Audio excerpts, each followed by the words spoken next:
ತಮಿಳುನಾಡು ಮುಖ್ಯಮಂತ್ರಿ ವಿಜಯ್ ಜೋಸೆಫ್ ಅವರಿಗೆ ಆಡಳಿತ ಅನುಭವದ ಕೊರತೆ ಇದೆ.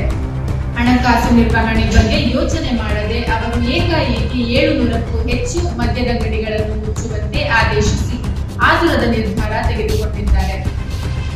ಇನ್ನು ಕರ್ನಾಟಕದಲ್ಲಿ ಗ್ಯಾರಂಟಿ ಯೋಜನೆಗಳನ್ನು ನೀಡಿ ಎದುರಿಸುತ್ತಿರುವ ಪರಿಣಾಮಗಳನ್ನು ನೋಡಿ ನೀವು ಹೆಜ್ಜೆ ಇಡಬೇಕು ಎಂದು ಶಾಸಕ ಹಿರಿಯ ಕಾಂಗ್ರೆಸ್ ನಾಯಕ ಎನ್ ರಾಜಣ್ಣ ತಮಿಳುನಾಡು ಸಿಎಂಗೆ ಮಾತಿನಲ್ಲಿ ತಿಳಿಸಿದ್ದಾರೆ.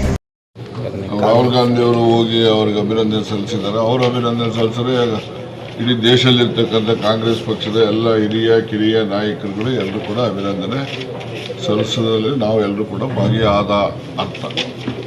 ಕಾಂಗ್ರೆಸ್ ಪಕ್ಷದಿಂದ ಅವರು ಸಪೋರ್ಟ್ ತಗೊಂಡು ಸಿಎಂ ಆದ್ರಲ್ಲ, ಹಾಗಾಗಿ ಎಲ್ಲ ಕಡೆನೂ ಕಾಂಗ್ರೆಸ್ ಪಕ್ಷ ಒಂದೇ ಅಲ್ಲ, ಅವರಿಗೆ ಬೇರೆ ಬೇರೆ IUML ಕಮ್ಯುನಿಸ್ಟ್ ಪಾರ್ಟಿಯವರು ಮತ್ತು ಅಲ್ಲಿ ಒಂದು ಶೆಡ್ಯೂಲ್ ಕಾಸ್ಟ್ ಒಂದು ಪಾರ್ಟಿ TCKನೋ VCKನೋ ಯಾವುದೋ ಇದೆ, ಅದು ಕೂಡ ಎಲ್ಲ ಸೇರಿ ಮಾಡಿದ್ದಾರೆ.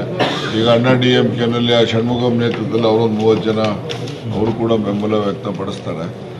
ನಾನು ಹೇಳೋದು ಅವರು ಹೋಗ್ತಕ್ಕಂಥ ದಾರಿ ಭಾಳ ಮುಳ್ಳಿನ ಹಾದಿ. ಈಗ ಕರ್ನಾಟಕದಲ್ಲಿ ಇವೆಲ್ಲ ಫೀಸ್ ಎಲ್ಲ ಕೊಟ್ಟು ಸರ್ಕಾರದಲ್ಲಿ ಯಾವ ಥರ ಬೆಳವಣಿಗೆಗಳು ಆಗ್ತಾ ಇದ್ದಾವೆ ಅನ್ನೋದನ್ನ ಗಮನದಲ್ಲಿ ಇಟ್ಕೊಂಡಿದ್ದೀವಿ ನಾವು.